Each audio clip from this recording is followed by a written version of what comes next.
try Dehancer, a film emulation plugin by Dehancer. So you're probably wondering, how did I get my hands on this? Well, they actually reached out to me. How cool is that?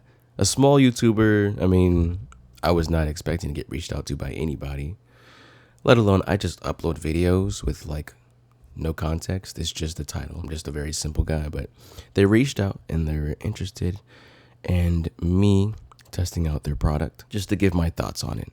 So of course they were like, just be honest, okay? Like, we're not gonna make you say anything. And I'm like, say less, because I won't do the video if I'm not honest. Luckily, they let me have a month license on this. So we're gonna get straight to it. Film emulation by Dehancer. So upon installation, I'd say it's pretty straightforward, and it automatically downloads to your folder for DaVinci. So you don't have to worry about the specific location that it goes to. It just automatically does it. But when you load it in the color tab, yes, it will have to load. You'll have to download a bunch of profiles, which are picture profiles. So what I'm doing is just getting like a quick video in here that I took the other day, just for this purpose of the demo. Let's go to the color tab and let's scroll all the way down till we see Dehancer. Drag it over top. That's the first thing I did. I did play with this a little bit before I got started, so I just kind of get a general idea of what's going on. They also provided me with a quick guide, which is very helpful in case I don't know, because if I decide to minimize these, look how much is in here.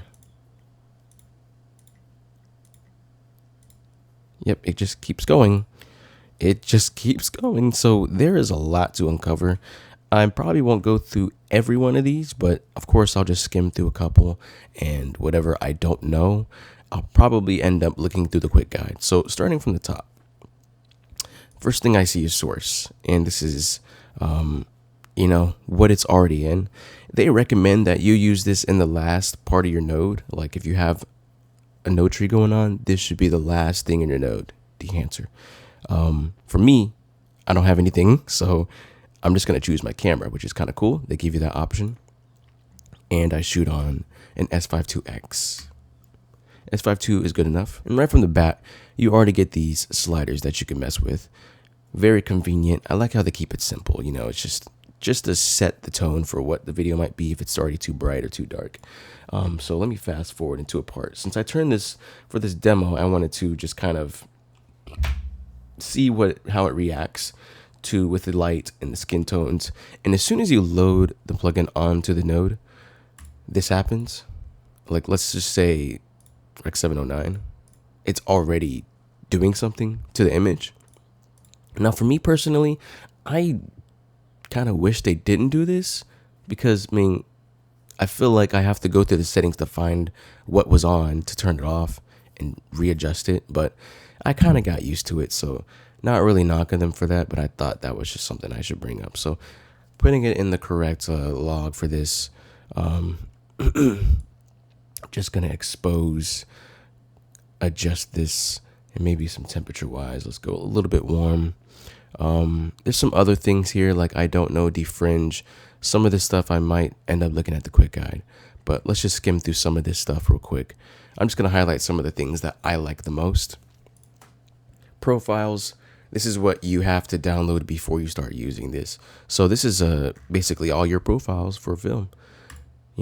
I can't really pronounce all these, but I can scroll through this and you can see what it does to the image.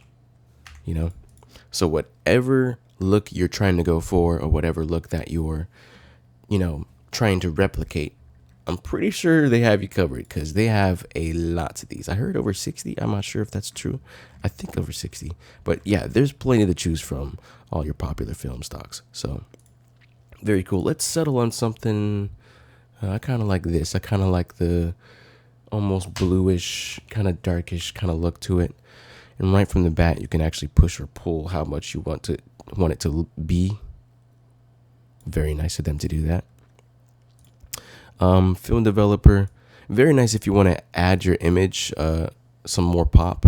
I guess this is the section I would call pop. You have to enable it first, so just be careful. I kind of wish they had that above, like on top. I'm not even sure if that's possible in DaVinci. If they have that up here, then it's just easier to remember, oh, I can hit enabled on top and then start adjusting. my scene. So if I wanted to pop just a bit more, I could add more contrast, and from the game I can add a bit more light or less light. Also color separation, very subtle stuff. Some of the presets in here or tweaks are very subtle, that you'll barely even notice, but it kind of does make the difference. Film compression. Now this kind of like reacts to the light in a way. If you look at the waveform here, it slightly moves ever so slightly. And I guess I can explain to you what film compression is. Usually on negative film, clipping in the highlights occurs much later than on a digital camera. To emulate film-like compressed tonal range, we embedded a film compression tool. It lets you fine-tune the redistribution of highlights. The resulting image looks more analog and becomes more flexible. So yeah, if you want that more analog-ish look, I guess older, you can have that kind of change. As you look at the light here, you can see that it kind of blooms and doesn't bloom. That's what the film compression is doing. I probably won't end up using this just for what I do, but it's there, It's very nice for them to have those extra things just in case. Next section here is print, which is actually kind of cool. So if I decide to like go over one of these, I probably pick one of these if you already have a picture profile set. It greatly impacts the image. So it works like with brighter images, like in the sun images, and probably less of whatever's going on here, probably a bit less of that. So the optical printing, last stage of the analog production. As the result, we get a paper print for viewing direct or positive film for screen production. Both can be scanned for digital delivery. Optical printing is the only analog solution that can be used for proper interpretation of negative films. Now, for some of you, you completely get it. And some of you are like, okay, listen, I never shot on film before, but it's just like, they give you an idea. For me, I just like go off of looks. I'm not too technical. So if I think it looks good, then I'll use it. Since it doesn't look good in this shot, I'm not going to use it. For like this shot in particular, let's try like halation. This is like a very subtle effect. In fact, it's way more subtle than DaVinci's halation. So I'm just going to enable it and amplify it. And looking at the light, if I press the disable button, it's so subtle. Like you really could miss it if you're like not really paying attention as much. It's so subtle, but that does make the difference. Now, color head is kind of interesting because I would kind of associate it with picking a picture profile that's probably too magenta or too green. Like, let's just pick something that doesn't really like this. It's a bit more magenta-ish and my skin tone's kind of more red, something I don't really want. So I can go here and kind of just adjust it. I have to enable it first and just kind of adjust to where my liking is. Almost like if I was using the color wheels over here, except you just get 3. So if you just want some extra fine tuning on the image color, probably good to use the vector scope with this so you're getting the skin tones right. But yeah, that's very helpful in case you have something that's a bit too far off from where you want it to be. And you can start with a color head and, just tweak those settings. Now it'd be nice if like this was moved right up here next to film because you don't have to scroll for it, basically. It's just ease of convenience and be like, okay, I made I picked my picture profile and now I could just adjust the colors in case it's a bit far off. So that would be nice if they did that. Now, Film Gram is really cool. So like they recorded, or I guess they shot and captured like different film stocks or film strips, sorry, in different ISOs. So let's say like 8mm. If I play this image, so I haven't played the video at all, so you can kind of see how the grain is there. And if I go to 500, it's a lot more noticeable. Of course, a higher ISO introduces more noise, so you can see that. And also, it kind of degrades the image, which is kind of nice. It actually gives you that character of the 8mm look. Going up to 16, let's go in the middle, 250.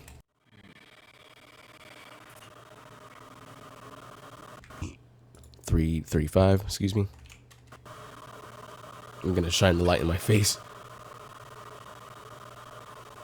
Not as noticeable with the light on my face. And then they have 65mm, which is actually cool. I'm glad they You want it to push the boundaries and give something. Now, 65 is a huge, film strip, so it's gonna be hard to see those artifacts in there. But the cool thing is they allow you to adjust the amount. So if you don't have enough in there, you can actually just bring it up a bit more and really capture that essence of it. Now we already went through halation. Film damage is really cool because it's basically like if you have a film, all those old films you see and they have all those scratches and marks on it. That's basically what this is. So let's go ahead and turn this on and see what it looks like. So looking in the blackness, you can kind of see those little spots appearing on the screen. That's film damage. A lot more noticeable if you select 8mm. A lot more noticeable. But in a scene like this, it's not going to be like as believable because it's like, why is there so many scratches and this image is so sharp? So if you're going for the 8mm look, this is great to really set the tone and really set that characteristic that, yeah, I'm shooting on 8mm film and I want to have that damage. And I'm glad they captured basically all the film strips, not just, like they might as well. Like you might as well, if you're going to do one, do all of them, everything that is available to you. Now, film breath is really cool, and I didn't know what this was at first because I actually didn't hear the term.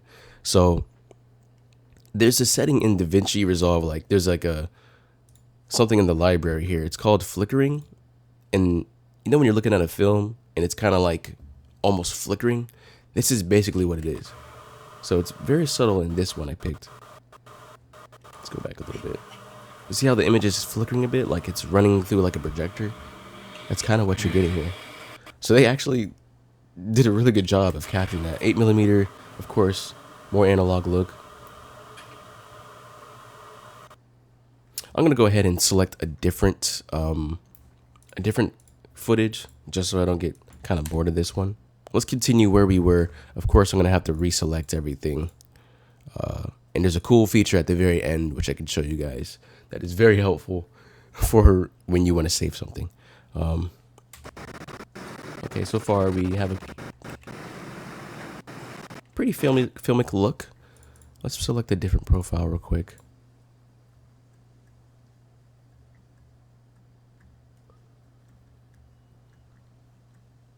I like that. I like that one. Bit more contrast boost. Oh wait, I gotta enable it. All right, Dehancer, it's time to. I'm not even sure if that's possible. Yeah, I think you have to like have that coded to actually appear on top. That would just be so helpful because I'm like already adjusting things and it's not enabled. So, also here's what I mean when I enable this film print right here.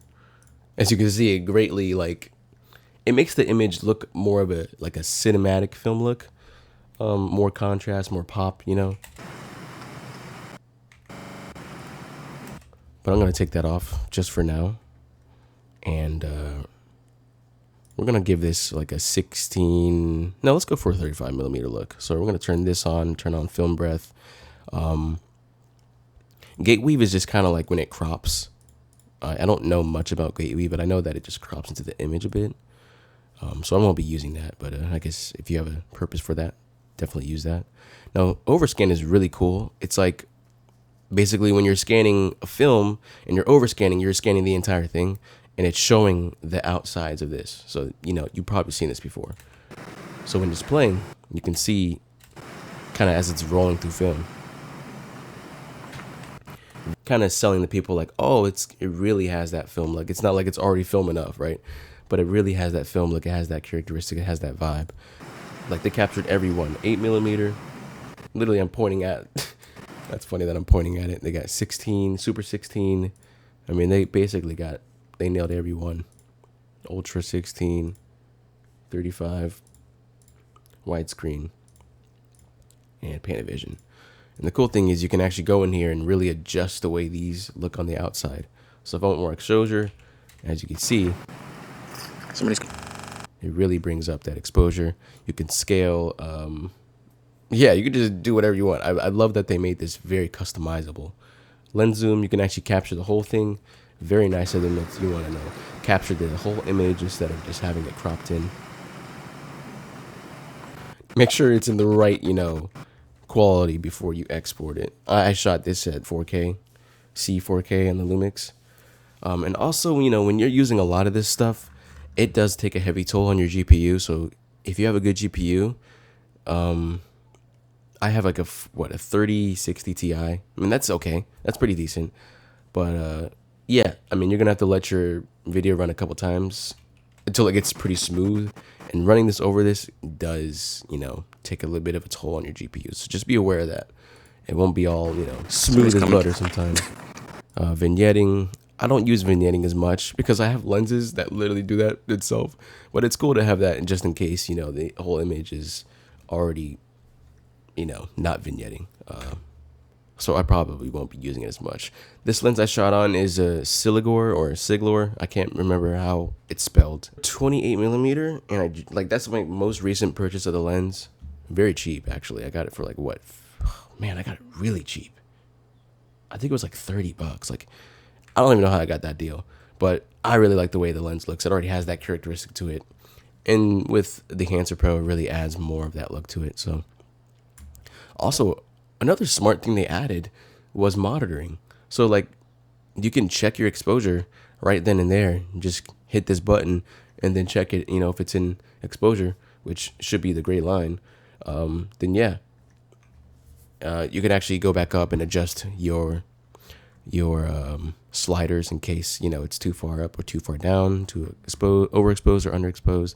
Very smart for them to have that. Clipping, it's just for like black points basically. If the darker parts of your image that are way too black, it'll show up very blue. Let's go to where's the I have everything open. Expand. If I go down to this black point, you can see it does that. That just means, yeah, your blacks are basically clipped. And then lastly, the output. It's kind of like the dry wet. How much of the effect do you want? Of course, I probably want 100%. And here's the coolest part. You can export the LUT. Now, as it does, it gives you a cautious warning. It includes all currently enabled plugin settings except grain, bloom, halation, and vignette effects. So just be mindful of that before you export. LUT Generator allows you to export a color contrast solution achieved in Dehancer as a LUT with two quality options, small and normal. In most cases, the small LUT is enough for DIT on-stage preview tasks. Also, it reduces processing load. Okay, so that's helpful to have. And easily export the LUT to wherever you downloaded your LUTs. I guess you can remember that, and that's pretty findable within the DaVinci settings tab.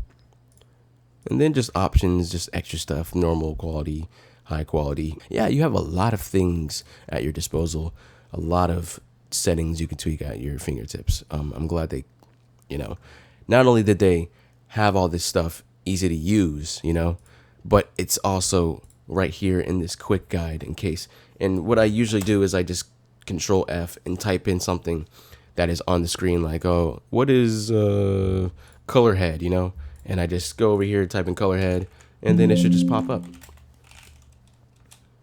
And then, yeah, it should just take me to kind of what that basically means, so I know what I'm doing with my image. But over time, you just kind of pick what you like best, and you realize, okay, I'm gonna go for this because I know what that does, and then I'm gonna go for film grain, So I'm gonna do one more grade, just a random image. In fact, I think I'm gonna do one I shot 2 days ago. Oh, look at the camera for this.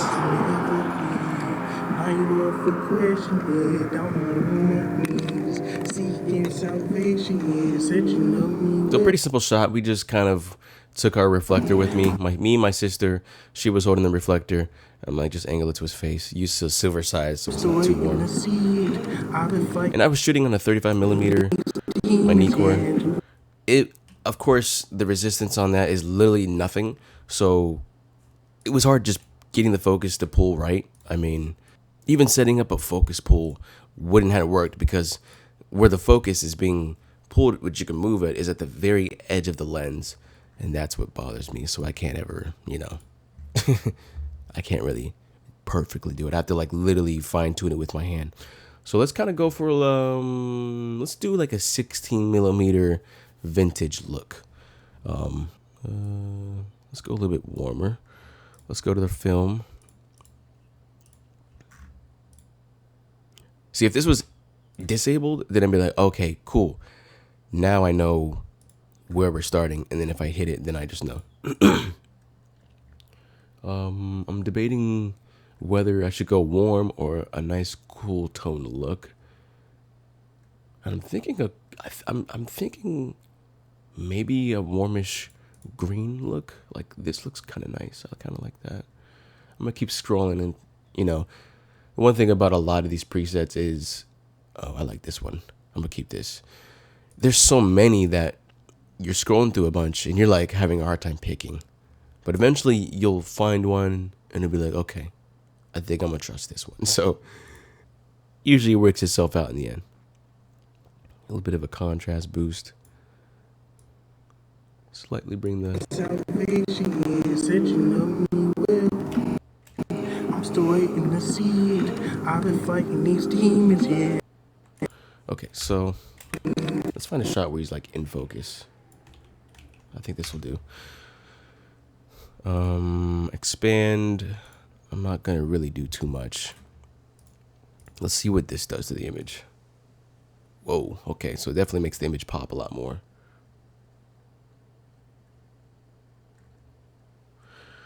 And yeah, sometimes I feel like I might be overdoing it, but it's just nice to have, there we go. So now we can kind of tweak it just a bit more.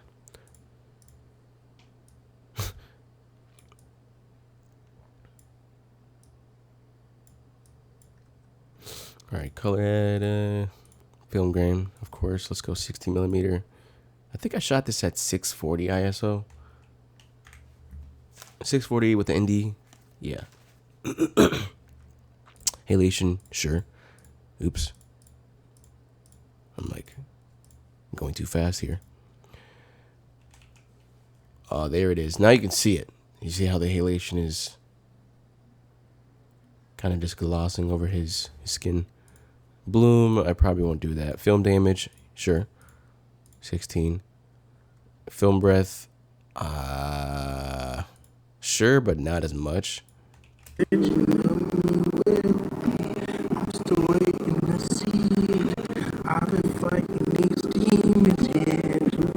that looks pretty believable right there.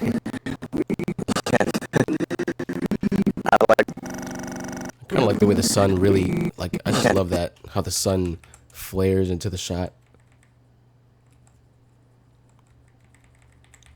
I really like that shot right there. I like certain aspects of when you're shooting, you capture these moments that are like probably a second or two long. Okay, how do I capture that again? For me, like when you're in the moment shooting, you don't really think about it as much. I mean, Dehancer does such a good job of really capturing that. Excuse me, I apologize for the lag, but I literally just threw this in. I didn't give it time to process. Ooh.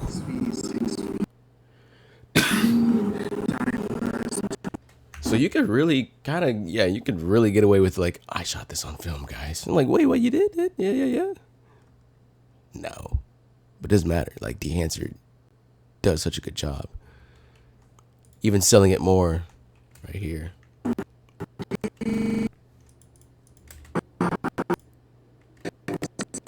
Bro, I'm going to have to bring this down. Hold on.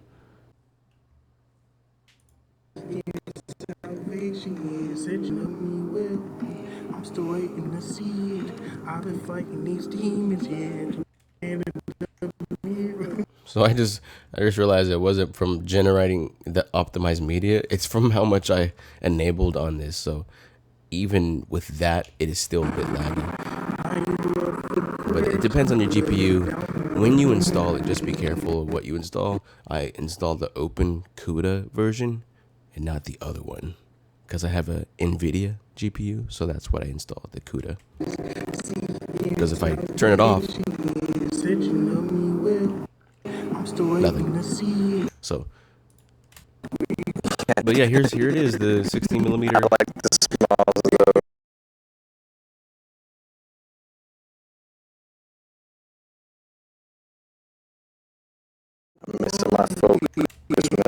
Did I miss my focus so many times? We did a couple takes, so it wasn't like I'm sold on this one. No, we're gonna do a couple so we know what we're doing.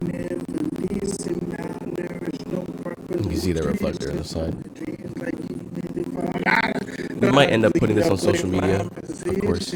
So you know how social media is. Gotta do that 9x16.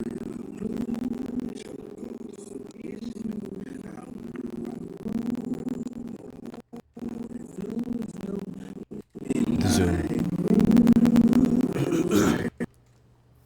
Anywho, I don't want to yap and yap again, but you guys kind of understand how this works now. So, hey, if you guys are really on the fence about this plugin and you really want to try it, there is a trial you can do too. If you're interested in buying it, I actually have a code. That's right. I have a code they were so kind to give me. Jeffrey GCP, 10% off, right? And that goes for all the Dehancer products except the iOS subscription app. So if you're really interested, use my code and I earn a bit of that. So very cool of them to do that. But other than that, man, that's basically the whole kind of review from me. I actually like this. I might end up using it if I do any kind of film shot looks and so on. Or just, you know, turn on some grain and like two things, whether it's 2 or 100 things and my GPU can handle it. Hey, this is a great plugin, and I encourage, you know, anybody who has a passion for film or just likes the look of film to definitely try this out. Try this out at least once and, you know, mess with your image. You might actually end up liking it. So without further ado, that's the end of the video. I'll see you guys in the next one. Shout out to Dehancer for letting me do this, and I'll see you guys in the next one. Take care.